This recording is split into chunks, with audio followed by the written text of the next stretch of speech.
alaikum Azur Fillaoun, bonjour. Le Sahara algérien est replongé dans la violence et la répression brutale, aveugle. Près de Touggourt, 2 jeunes hommes ont été tués par la police. Rabbi Rahma. Toumi Miftah, 24 ans, et Nordin Melki, 20 ans. 2 autres sont dans un état jugé très grave. Parmi 35 autres blessés, à des niveaux de gravité divers. Plusieurs policiers auraient été blessés également, mais pas par balle, contrairement aux blessés aux manifestants. On nous signale que l'évacuation des blessés, selon qu'ils soient des policiers ou des manifestants, ne se fait pas avec le même souci de sauver des vies sans discrimination aucune. Des blessés de moindre gravité auraient été imposés à une évacuation urgente au service hospitalier, pendant que des manifestants dans un état très grave auraient été négligés. C'est ce qu'on nous dit. La tragédie a commencé à se nouer il y a quelques jours, quand un groupe de jeunes a planté une tente sur un terrain vague à Hay el-Baroud, commune de Nezla, dans la daïra de Touggourt, où ils ont déployé des banderoles. Ils ont fait part de leur demande d'obtenir des emplois et une plus juste distribution dans les terrains à construire dont ils affirment détenir des preuves que ces distributions se pratiquent dans des conditions de favoritisme, de népotisme et de corruption. On ne sait pas encore dans quelles conditions les policiers ont ouvert le feu, mais il ne fait aucun doute que les morts et les blessés parmi les manifestants l'ont été par balles. La police a tiré dans le tas. Cela fait des années maintenant que le Sahara algérien souffre de l'oppression, d'une oppression qui ne dit pas son nom. Les habitants originels de cette région, qui fait vivre tout le pays depuis l'indépendance, et dont le pétrole et le gaz, qui y sont surexploités, sont la seule ressource du pays tout entier. Les habitants de cette région, disais-je, sont considérés comme des indigènes colonisés. Ils souffrent de discrimination en tout genre sur leur propre terre qui fait nourrir toute l'Algérie. Contrairement à leurs compatriotes venus du Nord, où ils trouvent du travail, du logement et des possibilités de développement personnel, les gens du Sahara n'ont souvent droit à rien, ni à l'emploi, ni au logement, ni aux aides à l'investissement, ni même à de la considération.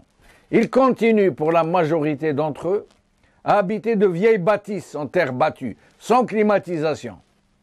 Ils ne sont pas recrutés dans les sociétés d'exploration et d'exploitation des hydrocarbures, pour manque de qualification, leur dit-on, parce que tout simplement, ils ne jouissent pas de formation adéquate. Les formations ne sont pas pour eux. Les emplois ne sont pas pour eux. Les logements ne sont pas pour eux. Les climatiseurs ne sont pas pour eux.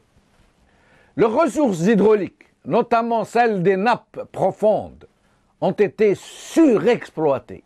Et les eaux usées sont venues polluer. Parce que les eaux usées, il faut bien qu'elles partent quelque part. Donc comme il n'y a pas d'oued, il n'y a pas d'exutoire naturel dans le Sahara, les eaux usées s'infiltrent vers les nappes phréatiques qui sont plus proches et elles les ont polluées. Et ce sont ces nappes phréatiques-là qui nourrissent les palmeraies et les cultures des Sahraouis, des gens du Sahara, Sahara. Et ils ont provoqué des ruines et des dévastations en série. Leurs palmeraies ont été assassinées. Leur culture aussi. C'est tout le bien qu'on leur a fait.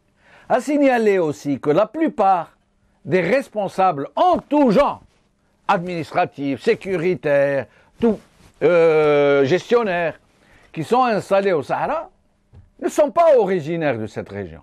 On l'aurait compris, de leur côté, les Sahara, les gens du Sahara, avaient eux aussi des postes de responsabilité dans le nord du pays. Mais ce n'est pas le cas. Ils ne sont chez eux nulle part, ni au nord, ni chez eux. En fait, et pour éviter qu'ils ne s'allient, qu'ils ne s'unissent pour revendiquer leurs droits, des forces de subversion du régime montent les populations les unes contre les autres, attisant les vieilles querelles, avivant les antagonismes tribaux, comme cela s'est passé à Ghardaïa. Le Sahara, on est là aujourd'hui. Sur ces terres généreuses qui ont fait vivre tout un pays pendant plus d'un demi-siècle, sans qu'ils produisent le moindre effort, les habitants de ces terres, de ces contrées hospitalières, sont poussés bien malgré eux à la haine et à la rancœur. Le régime a trop joué avec des équilibres trop fragiles et a poussé l'injustice trop loin, trop profond, à l'endroit de gens placides, débonnaires, généreux, qui ont accueilli tous leurs compatriotes en frères et qui se voient aujourd'hui traités comme des indigènes colonisés. Cela ne peut plus continuer. Et c'est à tous les Algériens de condamner le sort odieux, ignoble, qui est réservé à leurs compatriotes du Sahara.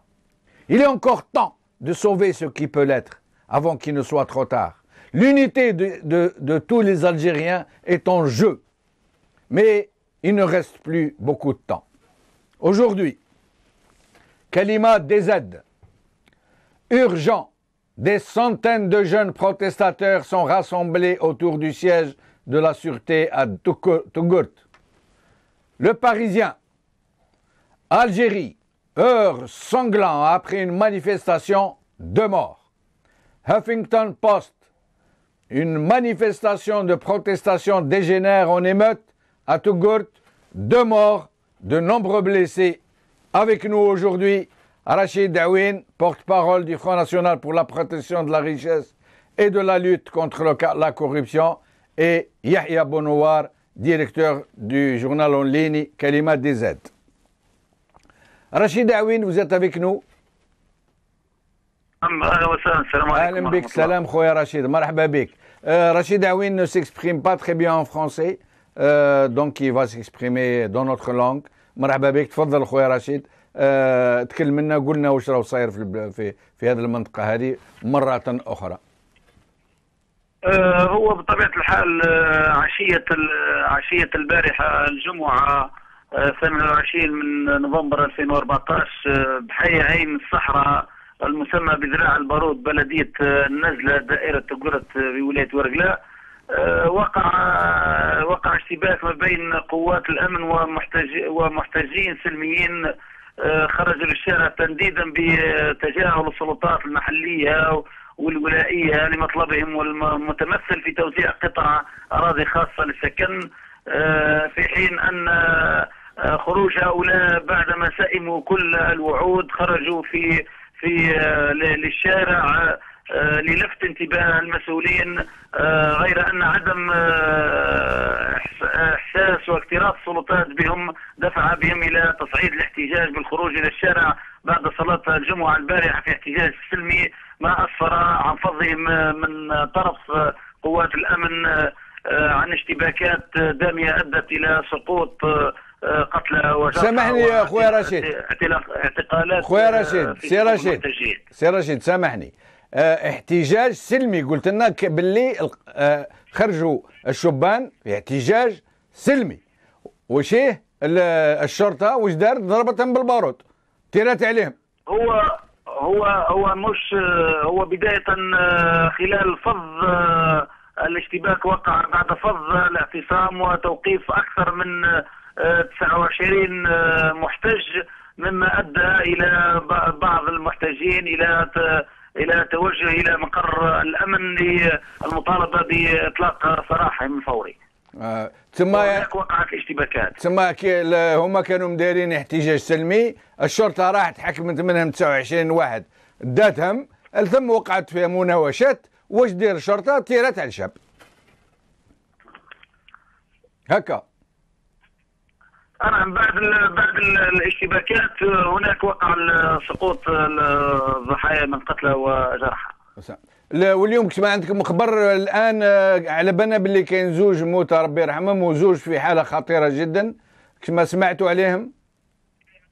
هو هناك من هو في حاله خطيره ومن تم نقلهم الى المستشفى الجامعي بقسنطينه، ومن تم نقلهم كذلك الى المستشفى بولايه الواد حاله خطيره، كما ان علمنا في التو ان وزير الداخليه ولجنه التحقيق من الامن الوطني نزلت للتحقيق، ولكن طبيعه الحال ان الوضع الحالي والانفجار الذي وقع البارحه عن طريق اشتباكات ادت الى قتلى هو الانفجار الذي كنا نحذره منه نحن من حين الى اخر، حيث ان اصحاب هذه المنطقه تنامت فيهم مشاعر الاشمئزاز والاحباط، باعتبار ان منطقه تقرت ومناطق التي نعتبرها شريان الدوره الاقتصاديه للبلاد، والتي في باطنها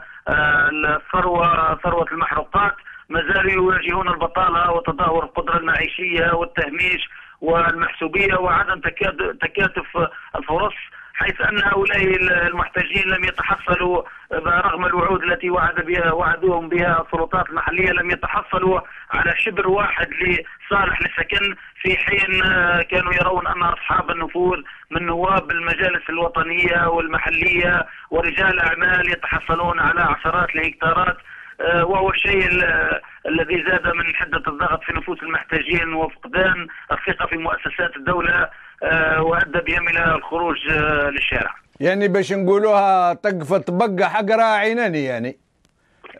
هو أكيد هو الشيء الذي أدى بهؤلاء المحتاجين للخروج للشارع هو انعدام الثقة في مؤسسات الدولة وفي مؤسسات الرقابة والمساءلة، بالرغم من شكاويهم وكتاباتهم والتواصل مع ما يسمون نواب، لكن لم يلقوا أي رد، وهو الشيء الذي جعلهم يخرجون للشارع، حيث أن الآن أصبح هؤلاء الشباب وخاصة القاطنين في مناطق البترولية التي تحتوي على البترول والغاز أصبحوا يرون أنهم أصبحوا يعيشون واقع مرير لم يسبق له منذ الاستقلال من نهب ثروات ومقدرات الشعب الجزائري، وانعدام الشفافية في تسيير وتوزيع الثروة وسيلة تسييرها، وتفشي كل ظواهر الفساد واختلاف المال العام، وهو بطبيعة الحال مآله الانفجار الاجتماعي الذي يؤدي ويهدد بالاستقرار وأمن الوطن. اقعد معنا خويا رشيد دوك نرجعوا لك. يحيى بونوار, merci de nous avoir rejoints. Je salue Rachid Aoui. Merci. Alors, Yahya, vous êtes le directeur du journal en ligne Kalimat des Z qui avait fermé pendant longtemps, qui avait été victime d'attaques en série et que vous venez de remettre en service. Alors, dites-nous ce que vous savez de cette... regardez, là, c'est la photo du jour. Hein, on voit des jeunes dans la rue à Touggourt, des jeunes en colère. On voit très bien de la fumée. On voit que c'est un climat insurrectionnel, pour dire les choses par leur nom. Alors, dites-nous ce que vous savez, ce que vous pensez.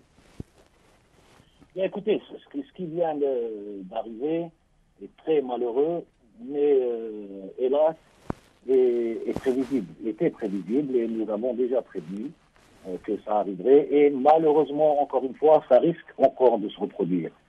Pourquoi ? Parce qu'on a un régime qui ne répond que par la police. Quand des chômeurs manifestent pour demander du travail, on envoie la police. Quand des jeunes manifestent pour réclamer un logement, on envoie la police. Quand des syndicalistes manifestent pour réclamer une hausse de salaire, on envoie la police. Quand des militants politiques manifestent pour dénoncer les violations des libertés, on envoie la police. On a un régime qui a une relation répressive avec sa population. La police ne peut pas régler les problèmes de logement, d'emploi, etc.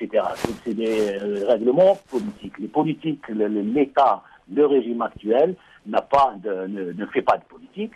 C'est un régime autoritaire et autocratique, n'a pas de politique économique, n'a pas de politique sociale et réagit simplement par la police. Donc on le dit encore une fois, ce qui vient de se passer à Touggourt risque de se reproduire partout où il y aura des protestations, parce que à chaque fois on envoie la police et c'est pas le rôle de la police de régler les problèmes sociaux. Donc on a un problème de fond.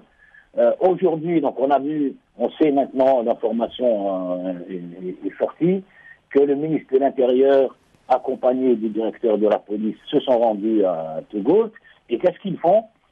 Ils limogent le chef de la police locale et le maire de la ville. Ce n'est pas la Mais ils ne peuvent pas limoger le maire. Le maire est un élu. Le maire est un élu. Ils ne peuvent pas le limoger.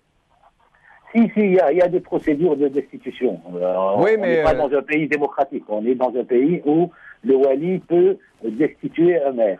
Alors là, vraiment. Donc voilà. Mais c'est pour dire que ce n'est pas la faute du maire, même s'il doit avoir ses responsabilités. Ce n'est pas la faute du directeur de la police, même s'il doit avoir de la responsabilité. Si on met ces gens-là face à chaque fois qu'il y a des gens, des citoyens qui réclament un droit ou qui contestent contre une injustice, à chaque fois on leur envoie la police, ceci va inévitablement se reproduire. Le cœur du problème, il est là-dedans. Il est un régime qui établit sa relation avec les citoyens à travers la police.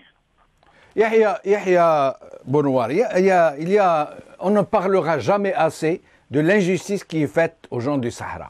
Moi, je vais vous dire, quand j'étais jeune, j'étais inspecteur de travail. Il y a une loi, c'est une loi, qui dit que les Algériens sont chez eux partout. Ils peuvent travailler partout, c'est normal. Mais la priorité de l'emploi est donnée aux gens de la localité. Ça veut dire, par exemple, si vous allez, s'il y a un emploi à Alger, la priorité de l'emploi appartient à quelqu'un qui habite Alger, qui a un certificat de résidence d'Alger. Maintenant, s'ils ne trouvent pas quelqu'un d'Alger, ils peuvent recruter quelqu'un d'ailleurs. S'il est de Constantine, s'il y a un emploi à Constantine, la priorité de l'emploi est à quelqu'un qui habite Constantine, qui a la résidence Constantine, pour qu'il n'ait pas à se déplacer, à aller chercher du travail ailleurs. Maintenant, s'ils ne trouvent pas un titulaire pour ce poste, ils peuvent recruter d'ailleurs. Or, au sud, il y a de l'emploi pour tout le monde. Et les Algériens sont chez eux au sud. Il n'est pas question de dire le contraire. Le Sahara appartient à tous les Algériens, comme le nord appartient à tous les Sahraouis, etc. Nous sommes chez nous partout, dans chaque millimètre de ce territoire. Mais, quand il y a un emploi au Sahara, normalement, on devrait le donner d'abord aux gens qui habitent le Sahara. Et ensuite, si on ne trouve pas de qualification, on ramène du nord. Et deuxièmement, ensuite, pour que les gens puissent... Eux, ils disent, ils ne sont pas qualifiés. D'accord, ils ne sont pas qualifiés. Pourquoi vous n'avez pas installé des centres de formation pour qualifier les gens? Pourquoi vous n'avez pas installé suffisamment d'instituts en matière de pétrolier? L'Institut pour le pétrole, l'IAP, est à Boumerdès. Pourquoi qu'il ne serait pas au sud? Etc., etc. Et ça veut dire qu'avec cette injustice, comment ne pas comprendre que la population explose? Et puis, très franchement, moi je dis franchement, si le pétrole était ailleurs qu'au Sahara, s'il était au nord, quelque part au nord, les gens du nord n'auraient pas accepté de se laisser faire comme ça. Est-ce que vous êtes d'accord avec moi? Oui, sauf qu'on n'est pas dans une situation normale. On est dans une situation totalement anormale dans notre pays. Le pays n'est pas géré comme il devrait être géré. Les gens dans le sud sont particulièrement opprimés sur le plan social. Quand vous allez aujourd'hui dans une ville comme Touggourt ou comme Ouargla, où sous le sable il y a du pétrole et du gaz, les gens s'imaginent que Ouargla ou Touggourt ou Hassim Saoud c'est Dubaï. Non, c'est des villes complètement abandonnées. Les citoyens sont abandonnés.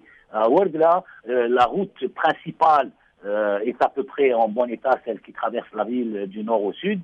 Mais dès que vous rentrez à l'intérieur des ruelles, le goudron est défoncé. C'est vraiment... On sent immédiatement qu'on est dans des villes abandonnées. Alors, je ne vous parle pas au niveau social. Vous venez de le dire, il n'y a pas d'institut de formation.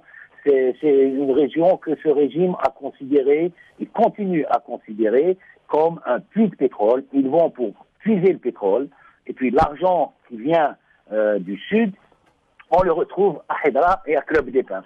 Voilà, exactement. Alors que chez eux, ils n'en voient pas la couleur. Quand j'étais dans le sud la dernière fois, Je discutais avec un militant du comité des chômeurs et il m'a dit que la première fois qu'il était allé à Alger, il devait avoir 22 ou 23 ans. Et c'est quand il est arrivé à Alger qu'il a compris où était passé l'argent du pétrole. Oui, oui. Vous savez, Yahya, moi, un jour j'ai été à Ouargla, moi j'allais souvent au sud. J'aime beaucoup le Sahara, j'aime beaucoup les gens du sud, parce que les gens du sud sont des êtres exceptionnels, de gentillesse, de bonté. Alors un jour j'ai été à Ouargla, je suis rentré dans un vieux quartier, un quartier où on n'habite que les gens de Ouargla, parce que les gens du nord n'habitent pas là-bas, c'est trop vétuste, c'est trop... c'est vraiment une sorte de casse-bas, mais vraiment en terre battue. Et à l'intérieur, il y a des dizaines de milliers de gens qui vivent à l'intérieur, dans des conditions sans climatisation, sans véritable système d'évacuation des eaux usées. C'est une catastrophe. En plein été, vous ne comprenez pas comment les gens peuvent vivre là-dedans. Et c'est partout, un peu partout au Sahara, un peu partout. C'est la même chose. Les gens du Sud, même quand ils leur construisent des logements à peu près valables, à peu près habitables, ils s'arrangent pour créer la zizanie entre eux, alors que tout l'argent qui sort, vous imaginez, les 15 dernières années, il y a eu à peu près plus de 800 milliards de dollars. Ils auraient pu faire du Sahara un jardin, un verger, permettre à ces habitants originels qui aiment l'agriculture, vous savez, ce sont des paysans qui aiment l'agriculture. Et vous savez combien c'est dur de pratiquer l'agriculture au Sahara, mais ils aiment ça. Ils demandent juste qu'on leur donne de l'eau, des équipements, qu'on leur construise des installations, qu'on leur apprenne à gérer le froid. Il n'y a rien de tout ça. Ils sont abandonnés, oui, mais d'une façon incroyable. Mon cher ami, ils ont fait le jardin et les vergers. Oui. Mais à Club des Pins et à Hédra. Oui. Voilà. C'est incroyable. Hein? Restez avec nous, Yahya. Rachid. خويا رشيد. نعم.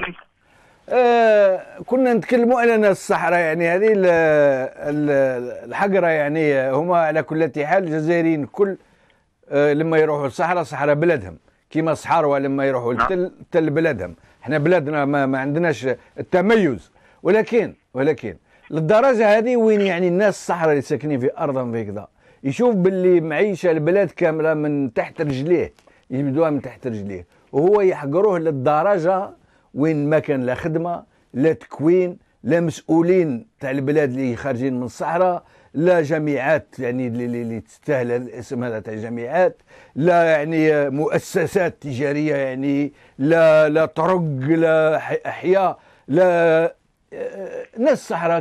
كيف يعني الشعور نتاعهم نحو هذه الحقرة هذه؟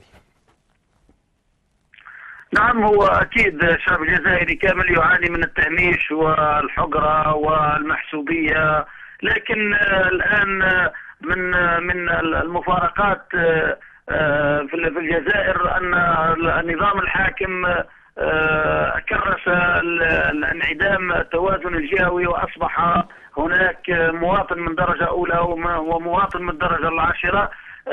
وزيادة على ذلك أن الشباب في الجنوب يرون بأن الثروات وخيرات البلاد والدخل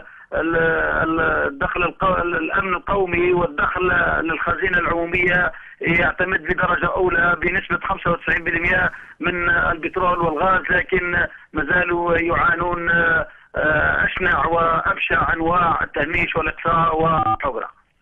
ولا كانش يعني على ما يتنظموش الشبان تاع الصحراء وناس تاع الصحراء باش يطلبوا حقوق نتاعهم؟ من حقهم ان يطلبوا يديوا النصيب نتاعهم اللي يرجع لهم من هذا الارض الطيبه هذه اللي قاعده تعيش في الجزائر كامله. لماذا ما يتنظموش وما ما يخليوش هذا الناس هذا ما يفرقوا ما بيناتهم كما صارت في غردايه ما بين بني مزاب وشعانبه مثلا؟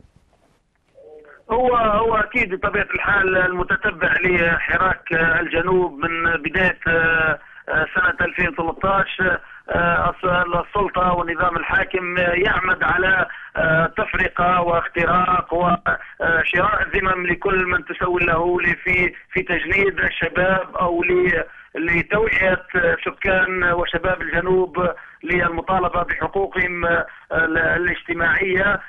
زيادة ذلك أن سياسة التشويه باستعمال إعلام مأجور في تشويه النشطاء الحقوقيين وممثلي المجتمع المدني الحقيقيين الذين يمثلون المجتمع بأبشع التهم وتلفيق كل التهم.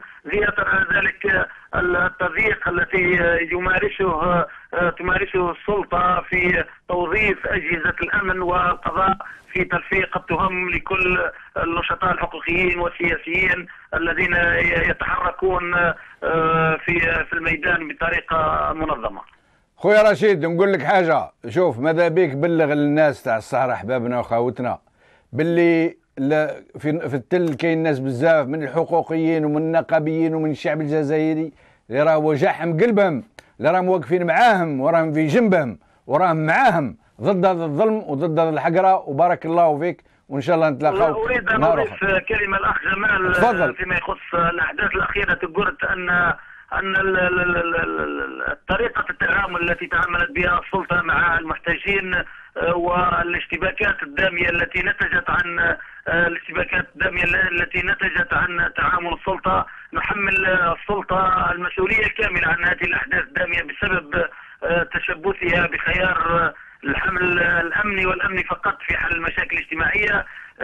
كما نعتبر نحن الجبهة الوطنية حماية الثروة ومكافحة الفساد أن ما حدث البارحة في تقورة وما زال الآن واقع ليس وليد اللحظة، وإنما كان له العديد من المؤشرات والدلائل التي توحي بقرب الانفجار بسبب بلوغ الظلم والفساد إلى درجة مرتفعة والمتمثلة في المحسوبية واستغلال النفوذ وعدم بارك الله فيك. اتخاذ إجراءات اللازمة من طرف مؤسسات الدولة. بارك الله فيك خويا رشيد، بقى على خير وسلمنا على ناس الصحراء. Yahya Bounouar, moins d'une minute, si vous avez quelque chose à dire, un message à transmettre à nos compatriotes du Sahara. À nos compatriotes du Sahara qu'ils continuent bien évidemment à défendre leurs droits et qu'ils s'organisent et qu'ils le fassent de manière pacifique. À ceux du Nord qui leur apportent un soutien actif. Et puis un message à ce régime pour lui dire que ça suffit. Vous êtes en train d'emmener le pays non plus vers un mur, mais vers une explosion que personne n'a envie de voir. Il y a encore une chance, vous l'avez dit dans votre présentation au début, il y a une chance pour sauver ce pays, l'organiser et puis distribuer de manière juste les richesses à ceux qui en ont le plus besoin. Ça devient de plus en plus urgent. Merci Yahya, à vous voir à la prochaine. Cette émission est terminée. Salam alaikum, bqa wala khair.